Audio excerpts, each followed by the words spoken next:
challenge to everyone because of the pandemic.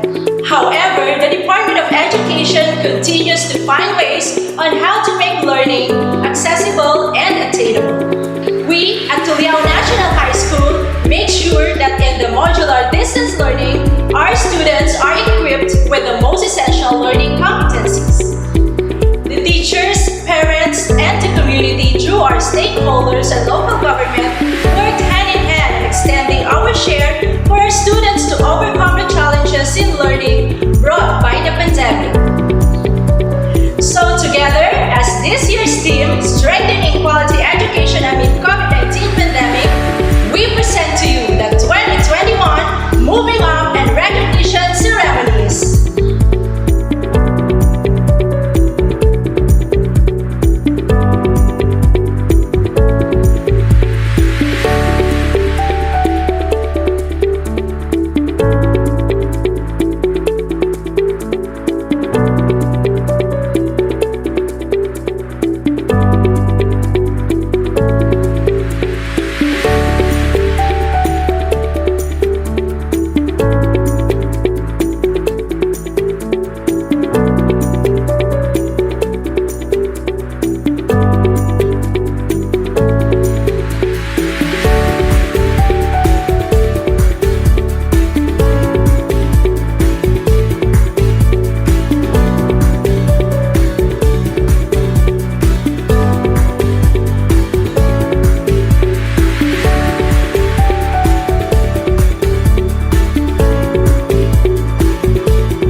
To begin with, may we all put ourselves in the spirit of godliness and patriotism as we listen to our Philippine National Anthem, Invocation, Regional Hymn, Pangasinan Hymn, and STO1 Hymn.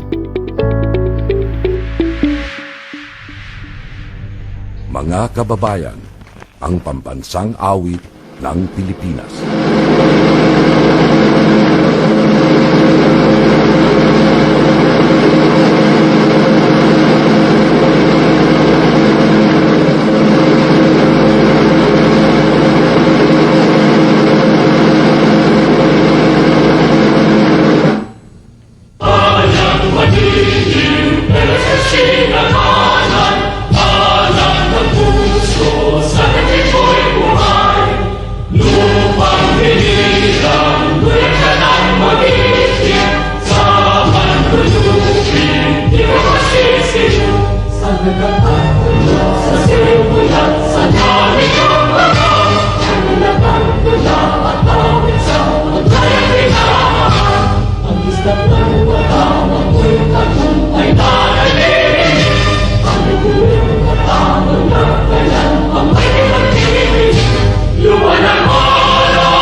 I have heard my people cry, oh, who dwell in dark and sin.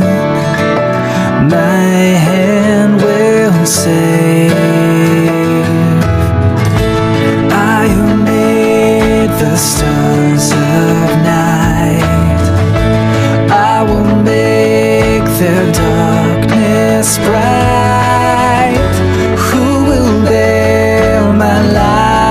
To them, whom shall I send? Here I am, Lord. Is it I, Lord? I have heard you calling in the night.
is it I, Lord?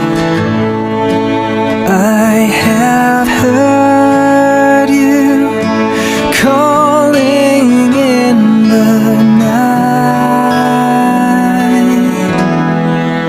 I will go, Lord,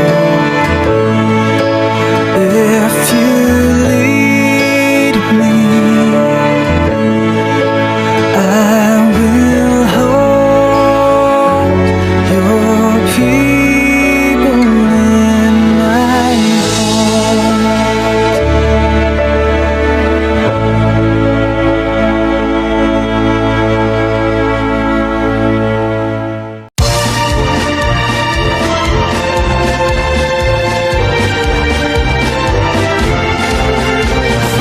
mountains and the rivers, through the great and winding trails, to the shores where breezes linger. That's the place I love so well.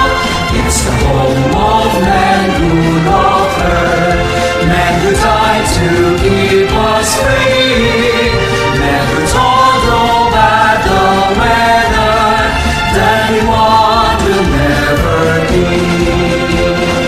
Region 1, oh Region 1, there's no better place I see. Region 1, oh Region 1, dearest home by far to me. From her care I learn my lessons, in her veils I work and pray. She has kept me safe and happy as I live on day by day.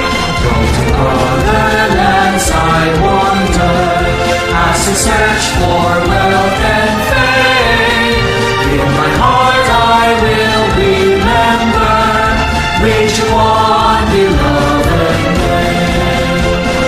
Region 1, oh Region 1, there's no better place I see. Region 1, oh Region 1, dearest of my far to be.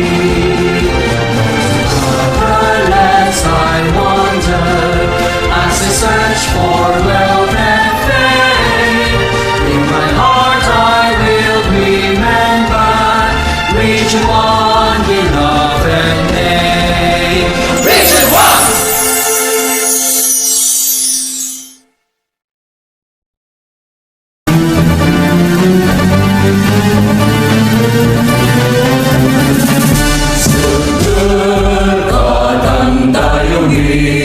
Pangasinan yang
Behind a successful administration is a good leader.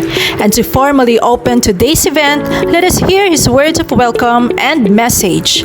Ladies and gentlemen, our highly competent principal, Mr. Danny S. Agustin. A blessed day to everyone. Today, we celebrate the 5th Moving Up and Recognition Ceremonies of Tuliao National High School. Looking back, this school year put us on in major changes. Changes in curriculum, the mode of learning, and of course in the educational structure because of COVID-19 pandemic. But this never stopped us to continue the delivery of learning, but to strengthen the quality of education to produce productive, efficient, and well-rounded individuals who are ready to adapt all the changes and challenges brought by the altering society and the whole world. This present condition serves as an opportunity to develop and innovate some strategies and methodologies to sustain learning.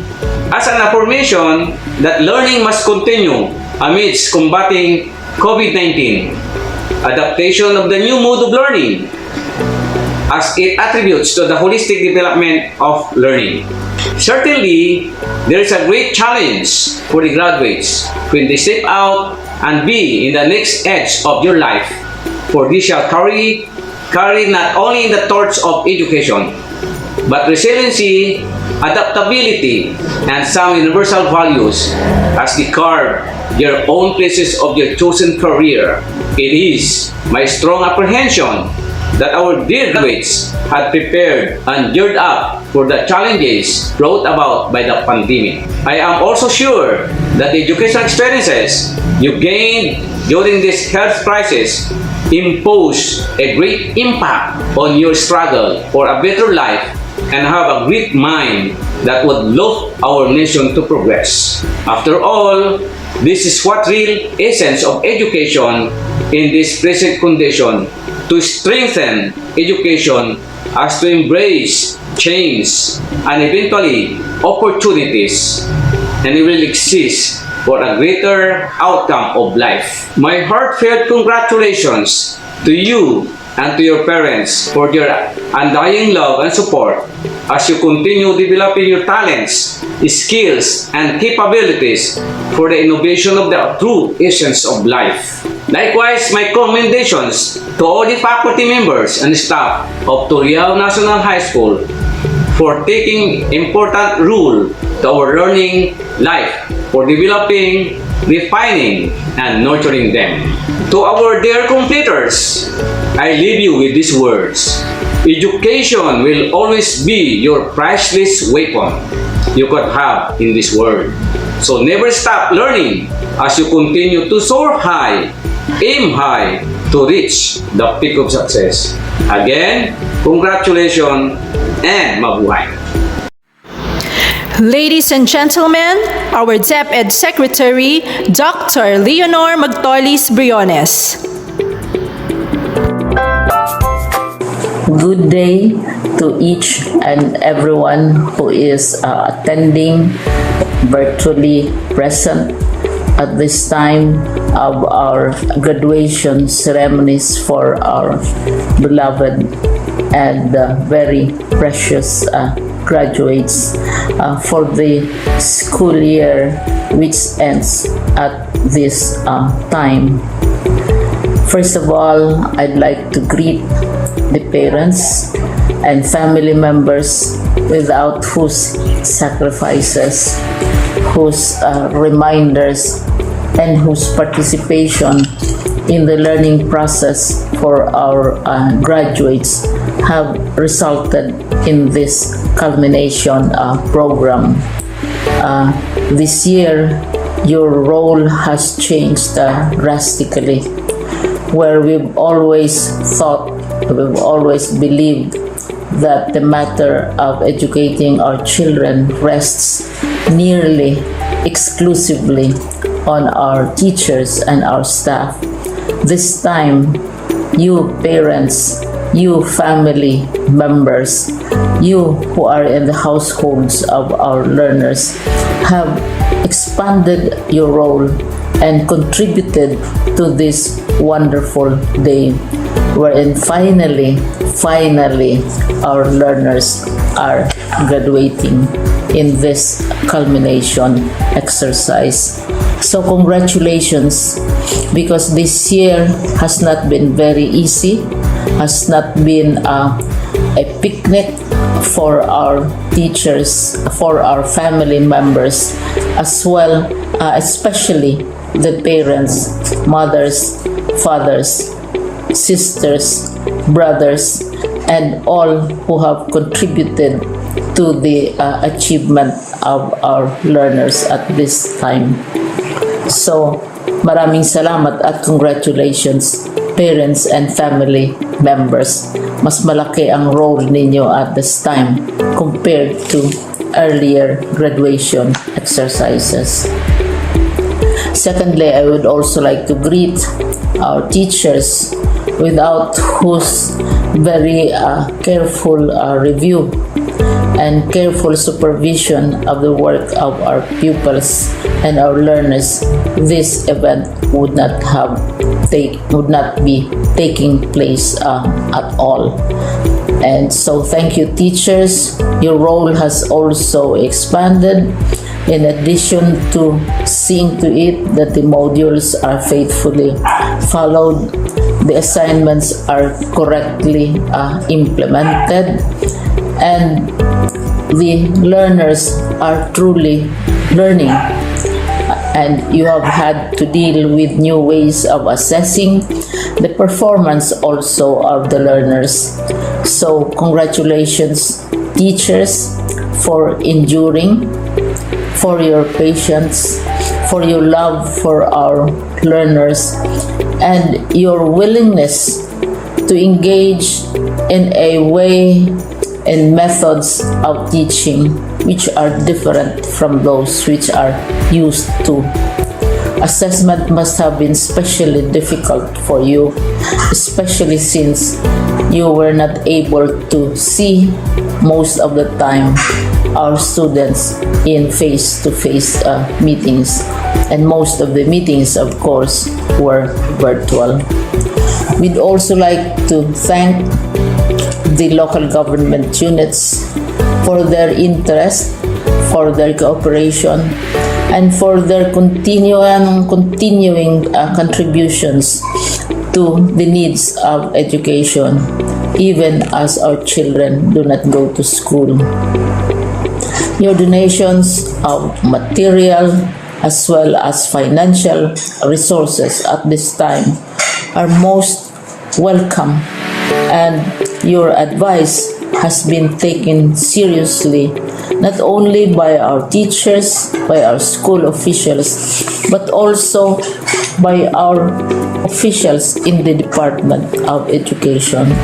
We continually talk with local government units, especially in times of disaster, in times of great need for classrooms, for space, and for responses to unforeseen emergencies. Thank you, local government units. But of course, most of the congratulatory greetings fall on the deserving graduate. Each and every one of you is truly special. You are different from the other graduates who have passed through the portals of your school. You went to school practically without seeing your teachers, if at all. You went to school with your parents, your mothers and your fathers hovering over your shoulders and seeing to it that you are able to complete your assignments. You are completing your studies at a time when examinations and assessments are different. You are culminating this long months of hard work at this time, even as you have to do family chores, even as you are distracted, and even as your world has turned upside down, and it seems and it appears as if we don't know what the future holds and what will happen next. But you have persevered, and now you are ready to graduate. And therefore, you deserve each and every bit of congratulations from us in the Department of Education, from your parents and family members, your teachers, from the officials in local government, as well as in the parent teachers associations. You deserve each and every single congratulatory pat on your back, each hug virtually, of course, and each greeting, which I am sure you are also receiving virtually. I don't know if you will remember this event many years from now. I have tried to recall myself who our graduation speaker was when I finished high school and when I finished my college studies. All I remember is that the graduation speaker was someone important, someone who was invited because that someone is supposed to give a message. What was more important to us graduates at that time was the excitement of the celebrations, the happiness and the joy of our parents, the sadness of parting from our classmates and from our teachers, and the enjoyment of all the graduation events that usually take place come commencement day. When I was a college student, we had a series of events which were designed to embed in our minds, which were designed to help us remember and not forget our days in college. We would spend one whole day going around the campus, visiting the classrooms, saying goodbye to our teachers, and sharing memories. We would have bonfires to say goodbye to each other. We had baccalaureate services where we committed ourselves to God and we prayed for guidance when we go out into the world. So many celebrations, and the speaker, of course, is the least important and easily forgotten component of the graduation exercise. Nonetheless, I will exert all efforts to share with you what I see are things or issues which a graduate should remember and recall. I have said that you are very special. You are very different. You are pioneering. There has been no other class like your class. There has been no other graduate like you as a graduating student, because you are the very first graduate of the blended learning response to education in the Philippines. And so you ask yourself, what awaits you in the world outside?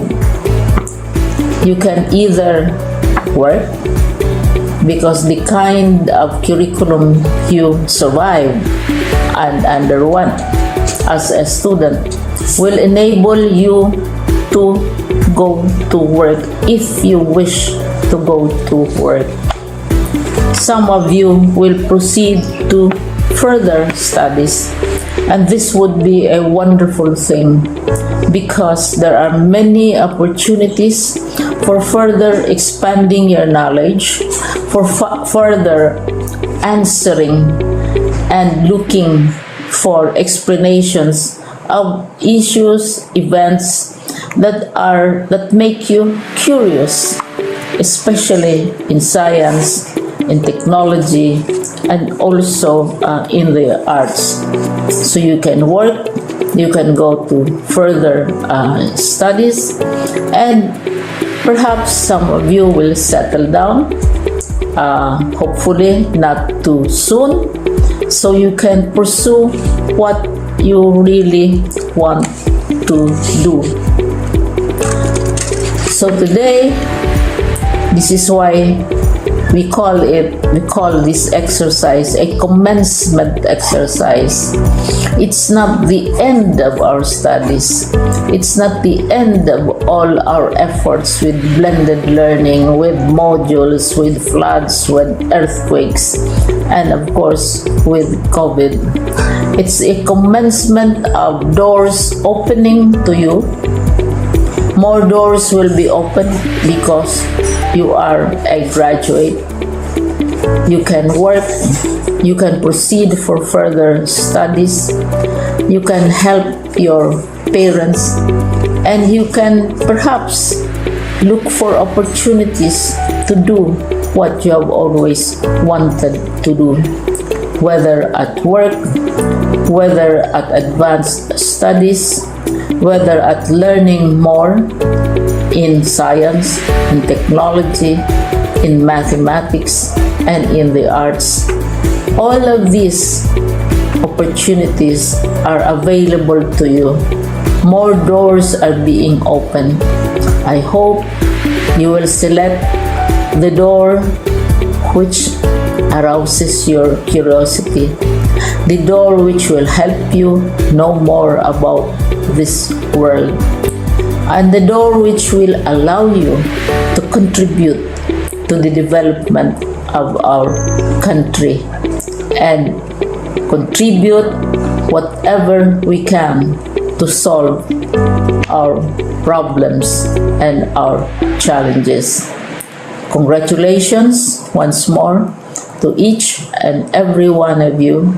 Congratulations to you, parents and family members. Congratulations to you, teachers.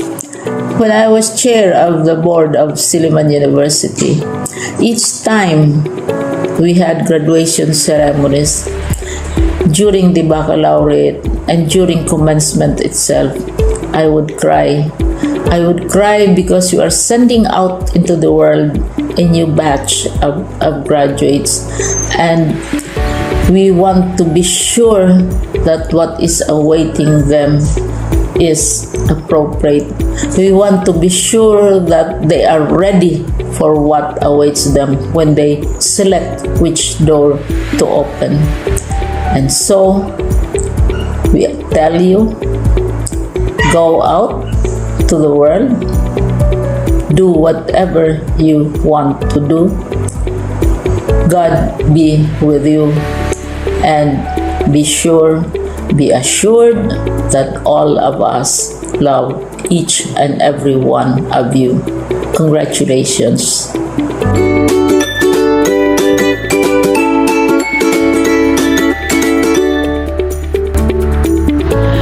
Here's the message coming from our DepEd Regional Director, Dr. Tolentino G. Aquino.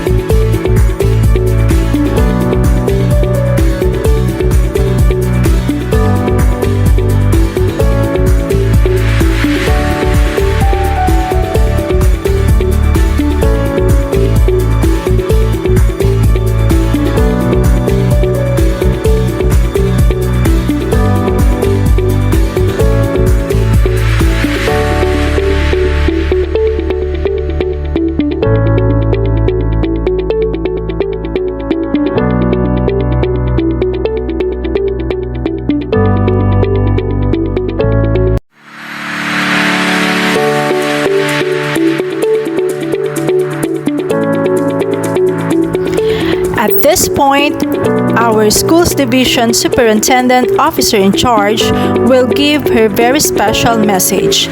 Let us welcome Dr. Ellie S. Ubaldo.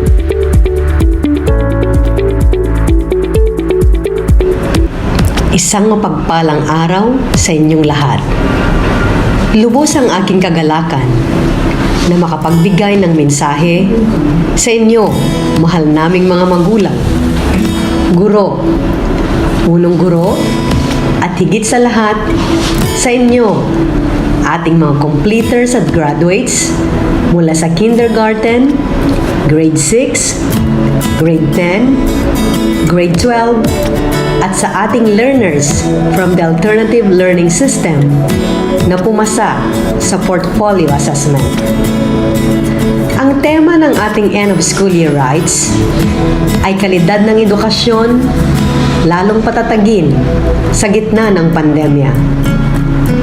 Ang pandemyang dulot ng COVID-19 ang nag-udyok sa lahat ng educational leaders na gumawa ng mga tough choices sa gitna ng tanong, paano mapapangalagaan ang kaligtasan ng mga guro at paano maihahatid ang edukasyon sa mga mag-aaral.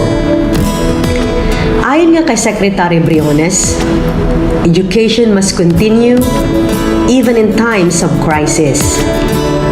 Sa pagtutulungan nga ng mga magulang, mag-aaral, kaguruan at stakeholders na itawid natin ang school year 2020-2021. Tunay ngang napakahalaga ng ating selebrasyon ngayong school year 2020-2021 because for the first time in history, the school and home have finally touched base together for a common aspiration. Nagpapatunay na malaki ang bahagi ng parental involvement sa academic achievement ng isang mag-aaral. As parents and teachers work together to address our children's needs, we're able to form a formidable team to combat ignorance and keep relevant values that every home and society cherish. Batid ko ang inyong mga pasakit at pinagdaanan, maitawid lamang ang inyong pag-aaral. Mental stress, dala ng independent learning, unstable internet connectivity, problema sa kahirapan ng buhay. Ngunit lahat ng ito ay napagtagumpayan ninyo. Ang inyong ipinakitang tibay ay kamangha-mangha. Ito ay nagpapakita ng katatagan ng ating mga mag-aaral. Lastly, gusto kong sabihin sa inyo, please appreciate your parents. To be a good father and mother requires that the parents defer many of their own needs and desires in favor of the needs of their children. You never know what sacrifices they went through for you. Respect your teachers. Teachers spend most of their nights planning, most of their mornings explaining, most of their afternoons correcting, most of their years encouraging, most of their lives stressing what matters most in life, and it's all for your future. So don't make their jobs more difficult. Congratulations to you, our precious children, parents, teachers, and school heads for continuously making the flames of education burn amidst the darkness of these times. Mabuhay!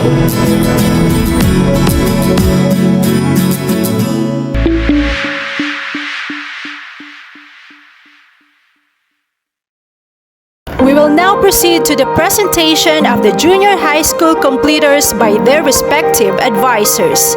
To start with, 10 Bonifacio by Mr. Marlo S. Malogan. Michelle Lovely F., son of Mr. and Mrs. Willie Michelle.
Auxilio Rixan N., son of Mr. and Mrs. Onyan Auxilio Jr. Llanos J. B., son of Mr. and Mrs. Wilson Llanos. Apolencia Sharmela Luis N., daughter of Mr. and Mrs. Roland Apolencia. Adaban Sofia Bianca G., daughter of Mr. and Mrs. Anthony Adaban. Galileo Rostan M., daughter of Mr. and Mrs. Renato Galileo. Campos Maria Angelo G., daughter of Mr. and Mrs. Adonis Campos. Coronel Dia M., daughter of Mr. and Mrs. Michael Coronel. Daroy Risa Amor B., with honors, daughter of Mr. and Mrs.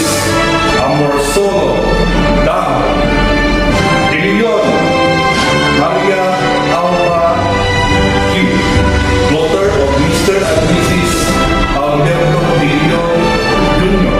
Yuquino Kate S., daughter of Mr. and Mrs. Ferdinand Yuquino. Hernandez Regine C., with honors, daughter of Mr. and Mrs. Renato Fernandez. Salon Aisha Bianca F., daughter of Mr. and Mrs. Arturo Salon. Tulyao Marby G., daughter of Mr. and Mrs. Marlon Tulyao. And for the junior high school completers under 10 Mabini, here's Mrs. Marites V. Figueroa. Apolencia Hans Christopher Santos, the son of Mr. and Mrs. Abraham Apolencia. Apolencia Jericho Flores, the son of Mr. and Mrs. Eddie Apolencia. Kalimkim Robin H. Kayabia, the son of Mr. and Mrs. Daniel Kalimkim. Kayabia Raymart Bacas, the son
De la Cruz Monica Pauna, the daughter of Mr. and Mrs. Alvin De la Cruz.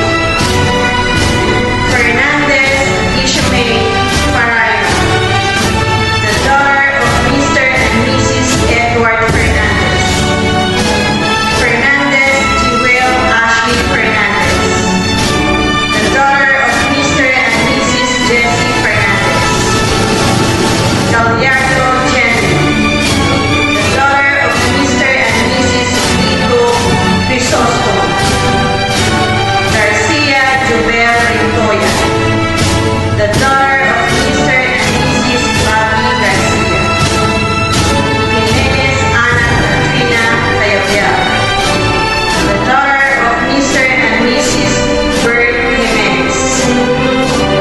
Orienza Princess Diana Sarsal, the daughter of Mr. and Mrs.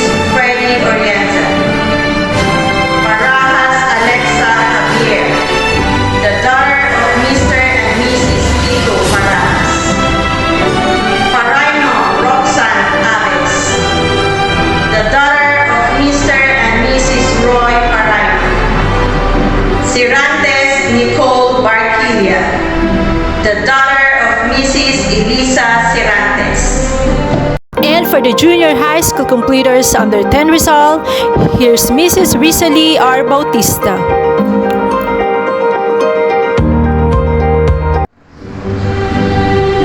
Adona Jericho F., the son of Mr. and Mrs. Bonifacio Adona. Ballesteros Kurt Jason F., the son of Mr. and Mrs. Joel Ballesteros.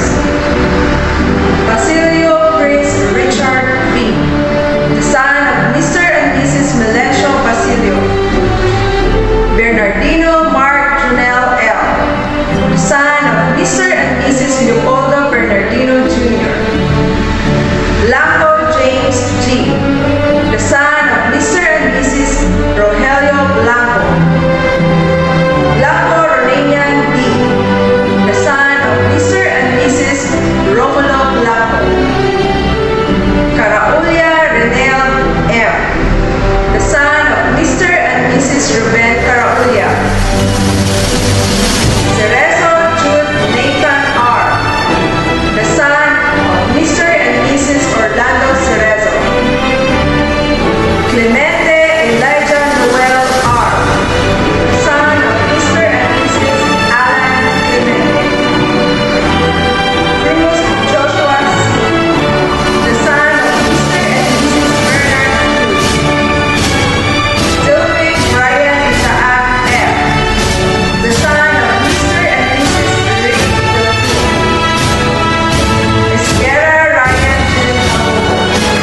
of sincere service and action.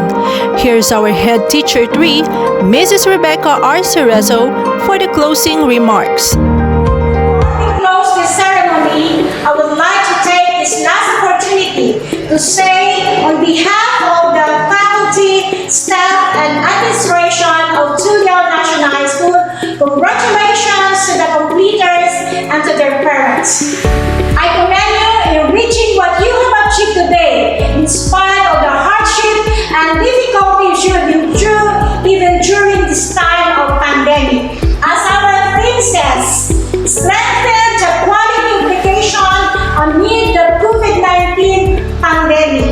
You have proven once more that even the greatest adversity, which is COVID-19, can hinder you in reaching your goals. But do not think that learning will stop here. Treat this moving up as a gateway to higher level of learning. A new task is ahead of you, but the task ahead of you is never greater than the strength within you. And finally, I would like to congratulate the parents for a job well done in raising such successful students.